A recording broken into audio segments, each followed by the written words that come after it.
C'est le jour du jugement dernier. Aujourd'hui, à Miami, Audi va inspecter l'Audi RS6, que je viens de reconstruire. Mec, sors-moi ce truc d'ici.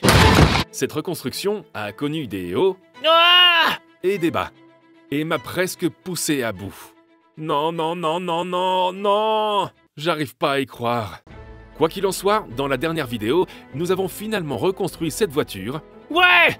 Et l'avons remise sur la route pour de bon. Mais elle n'est pas encore tout à fait complète. C'est donc une des questions qu'on se pose en venant ici. Parfois, la voiture ne démarre pas.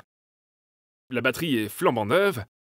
Et tout ce dont nous avons besoin pour la faire démarrer, c'est le jump pack de démarrage que nous avons apporté avec nous. On va expliquer ça à un des techniciens.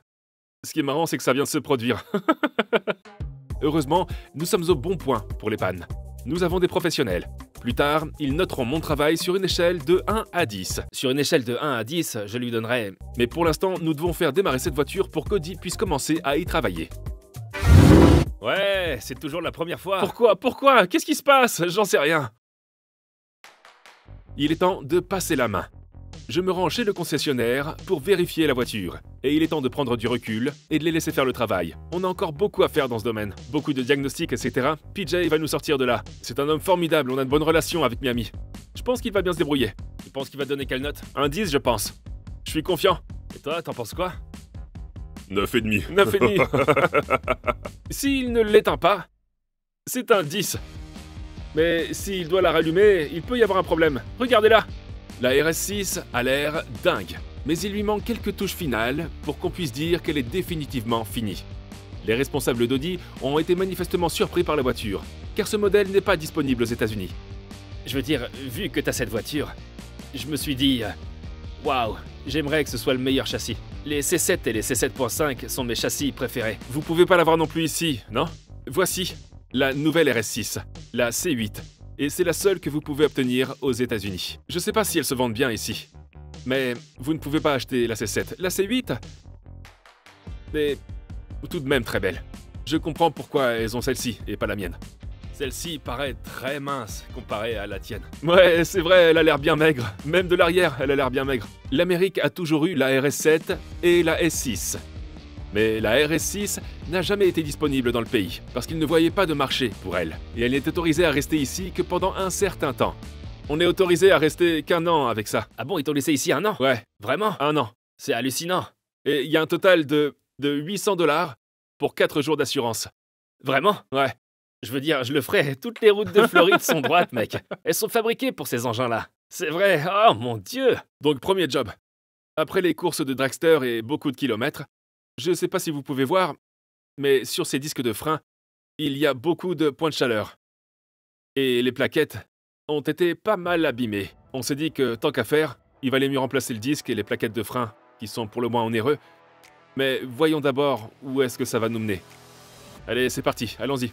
Les roues sont la première chose à faire. Mais lorsque PJ a commencé à travailler sur la voiture, il a remarqué quelque chose d'étrange. En ce qui concerne les voitures américaines, même si nous n'avons pas la RS6, nous avons la RS7, la A6 et la S6. Le bouton de démarrage se trouve de l'autre côté. Donc avec tous les techniciens, on s'est dit que c'était parce qu'ils voulaient faire qu'une seule console centrale. Et il se trouve maintenant que vous l'avez aussi du côté opposé. Je suis désolé, Audi, mais c'est stupide. Il faut le mettre de l'autre côté de la voiture si on est dans une telle situation pour la démarrer. C'est assez cool d'entendre que même les techniciens d'Audi remettent en question certains des choix faits par Audi lors de la construction des voitures. Maintenant que les deux roues sont retirées, nous pouvons vérifier l'étendue de ces freins. On peut donc voir ici tous les points de chaleur sur le disque. Je sais pas comment on a fait, C'est la dernière fois que la voiture est sur une rampe. Pour retirer les plaquettes de frein, PJ les pousse contre les pistons de l'étrier, puis fait sortir les goupilles. Ça fait quoi que quelqu'un d'autre fasse le travail alors que tu restes assis à regarder? Sur cette voiture, c'est beaucoup mieux. Une fois les goupilles et le clip de retenue retirés, il peut retirer les plaquettes et vous pouvez voir leur degré d'usure. Je frappe avec mon sac à main, ok? Ouais... PJ avait parié avec l'un des autres techniciens qu'il serait capable d'enlever le disque sans démonter l'étrier. Et il avait raison. J'avais raison! J'avais raison! Et je l'ai fait sur caméra, mec! Ouais! Donc, si PJ devait démonter l'étrier, je devrais payer des boulons neufs, parce que c'est des boulons extensibles. Mais comme il ne l'a pas fait, Tout va bien. C'est le seul travail où on n'a pas besoin de démonter le moteur pour le faire. Donc, ça devrait aller en fait. Les nouveaux disques sortent alors. Il est bien plus beau que l'ancien. Ouais. C'est ça qu'on va mettre. Ah, ils sont beaucoup plus épais. Vous savez c'est quoi le plus fou? C'est qu'ils sont pas directionnels. Ainsi, comme vous pouvez le voir, ils peuvent aller à gauche ou à droite. Même s'ils sont remorqués. On pourrait penser qu'avec la façon dont les ventilateurs fonctionnent, ils seraient directionnels. Mais comme ils gazent vers l'intérieur ou vers l'extérieur, selon le côté où ils se trouvent, la direction est unique. Vous remarquerez peut-être que ces disques ont un aspect un peu inhabituel par rapport aux disques de frein normaux. Ça va comme un gant. Au lieu d'être ronds, ils ont un débord en éventail tout autour. Audi a apparemment choisi cette solution pour réduire le poids, et éventuellement pour faciliter le refroidissement. On trouve ce type de disque sur de nombreux autres Audi, ainsi que sur la KTM Crossbow. On installe la roue. On est sur le point de savoir si elle va démarrer, et si elle démarre pas, on aura un autre problème à régler. Mais on veut pas le faire. On va les laisser arranger le problème. Parce qu'on n'a pas envie de le faire. Non. Elle démarre pas? Non, donc le solénoïde, on peut entendre le solénoïde s'activer. Mais le message suivant s'affiche. Décharge de la batterie, forme de refroidissement ou quelque chose du genre. On vient de recevoir une mise à jour. Je sais pas ce que ça pourrait permettre, mais je pourrais probablement examiner le bloc de valeur. Dès qu'on branche un jumper, elle démarre. Donc ça nous a troublés tous les deux. C'est comme une boîte de jonction, qui est la batterie. Le câble de la batterie va jusqu'à cette boîte de jonction. Puis il est transféré de cette boîte de jonction jusqu'au démarreur. On ne sait pas s'il y a un problème à cet endroit, et c'est pourquoi je serais intéressé de voir si on pouvait obtenir un relevé de puissance sur ce point. Et c'est exactement ce que nous avons fait. Et vous pouvez voir les résultats. 9, 10... Oh, ça vient. Il est bas? Ouais. Ouais, c'est... Ça monte petit à petit.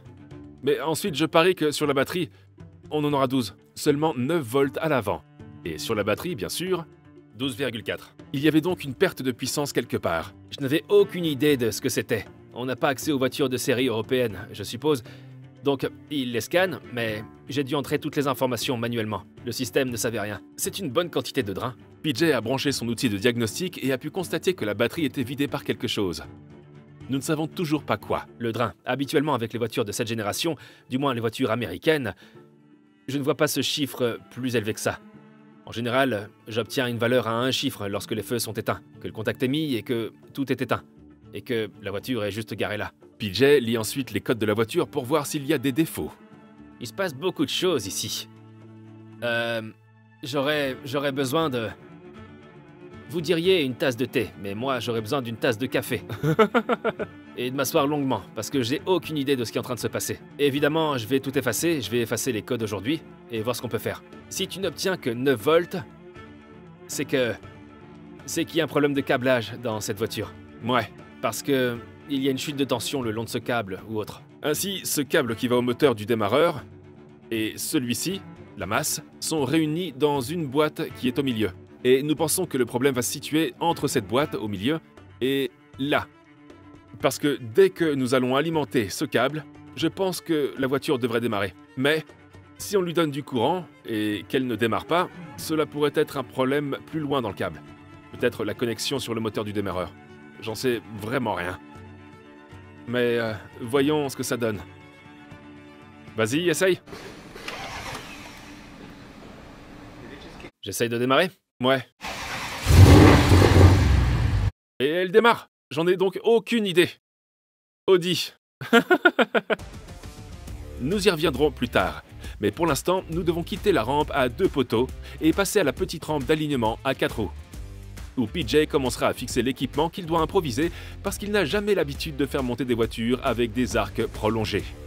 Il s'agit d'un travail que je remets à plus tard depuis un certain temps, même si lorsque j'ai acheté la voiture, elle n'avait pas de dommages au niveau des suspensions. Après l'avoir reconstruit, j'aurais probablement dû aligner les 4 roues. Voici les miroirs. Ils fonctionnent à l'aide des lasers que vous voyez ici. C'est essentiellement ainsi qu'on obtiendra des spécifications d'alignement. Ils voient l'angle et on va procéder à un étalonnage rapide. Et le système sera alors en mesure de nous dire à quelle distance se trouvent les roues. Mais comme le tout est très large, je pense que ça perturbe la machine. Oh, regarde ça. Ça a aucune idée de qui t'es. Il peut pas déterminer le VIN. Je suis un clandestin.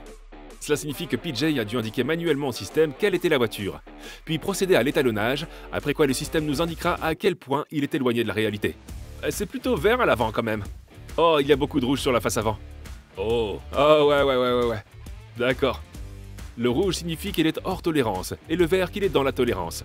Et comme ce cadre auxiliaire avant a été monté et démonté à de nombreuses reprises, le parallélisme des roues va s'en ressentir. C'est ce qui ressort clairement dans nos lectures. Je sais pas comment on a pu rouler en ligne droite. Nous ne pourrons plus jamais effectuer le réglage selon les spécifications de l'usine. En effet, la voiture est beaucoup plus large que d'habitude et la suspension est abaissée. Mais PJ va faire de son mieux pour obtenir la tolérance.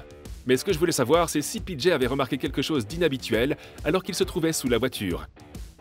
Je vois rien qui puisse mettre en difficulté avec la voiture. Je veux dire, si quelqu'un regardait cette voiture, il dirait « Eh ouais mec, c'est une voiture de 10 ans, à quoi tu t'attendais? C'est pas mal du tout. » Super! C'est une bonne nouvelle, mais s'il vérifiait la voiture à l'aide de quarts verticales, il verrait la véritable histoire de celle-ci. Le contrôle montre qu'il n'y a jamais eu de fraude au kilométrage, qu'il n'y a pas de financement en cours, mais elle a été accidentée, et vous pouvez voir la date réelle à laquelle la voiture a été radiée. Je veux dire, c'est... crois-le ou non, c'est pas si terrible. Ton angle de poussée n'est que légèrement décalé. Juste un petit peu.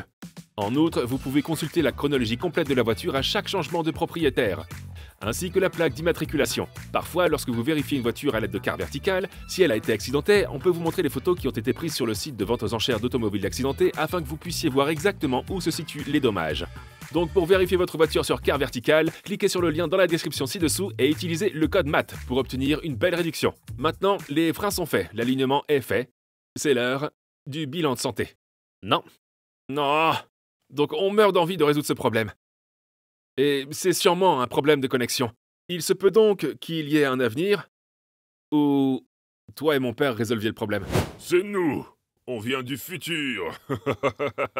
Il y a donc un problème de démarrage intermittent. Parfois ça démarre pas.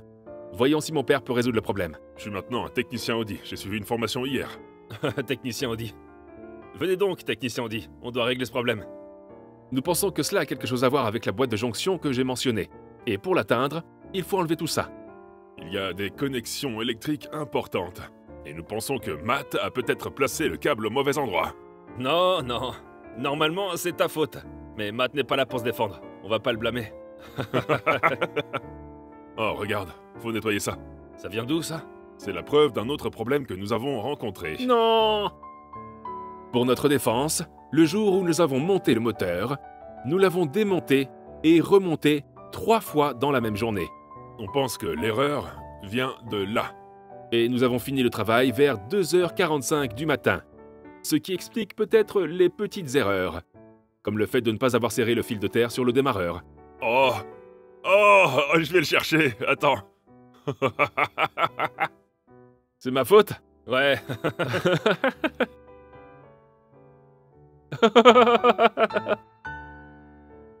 C'était un test. Ouais. C'était... Tu sais ce que je disais? Tous les défauts de cette voiture sont auto-infligés. Oh mon Dieu. T'aurais fait ça, toi, Freddy? Tu sais quoi, je peux pas dire non, mais je peux pas dire oui non plus. Attends. On a besoin de la VAR sur ce point. VAR! VAR! Qui a fait ça? Oh! Je sais pas qui est ce personnage, je sais pas qui c'est, lui. Je pense pas que ce soit la faute de Matt. Freddy, tu peux me dire ce qui se passe ici?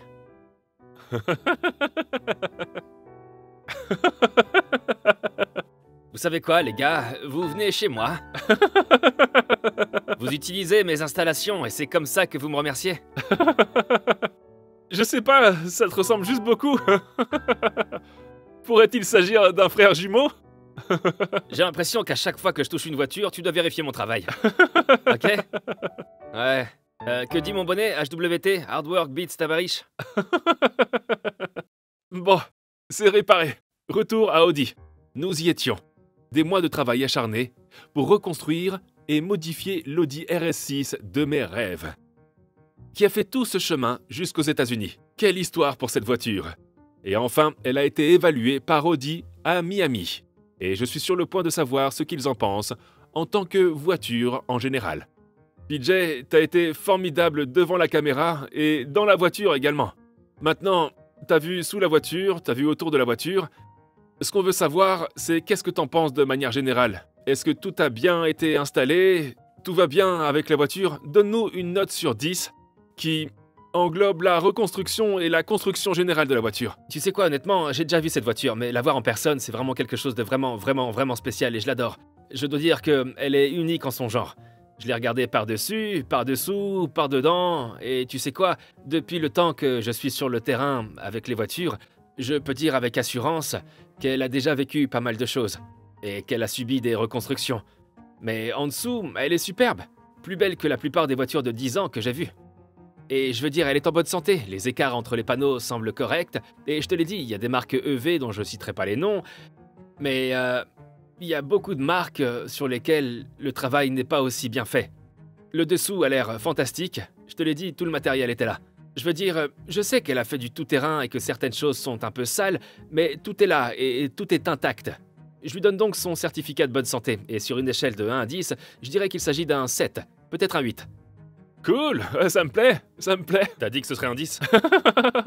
Rien ne vaut un 10. Mais je veux dire qu'il y a des choses, si j'avais pas soulevé le capot, il y a des choses auxquelles j'aurais probablement donné une note de 8,5. Mais je pense que c'est une bonne voiture, une très bonne voiture. Et comme je te l'ai dit, si t'acceptes mon offre et que tu la remets sur un bateau, je suis prêt à l'acheter.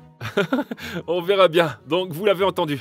PJ a été formidable, Audi a été formidable, et j'espère maintenant que c'est la dernière fois que cette voiture sera sur une rampe. Jusqu'à son prochain entretien. Merci beaucoup d'avoir regardé cette vidéo. Si vous l'avez appréciée, donnez-moi un like et abonnez-vous. Et je vous verrai dans la prochaine vidéo. Peace out. Le cauchemar absolu qu'est le moteur d'une Audi RS6. Bon, en fait, c'est un moteur de RS7, n'est-ce pas? Ouais, mais c'est pas un cauchemar. Quoi? C'est pas un cauchemar. Je les adore. Ouais, ils sont excellents. Like a drug that I just can't deny.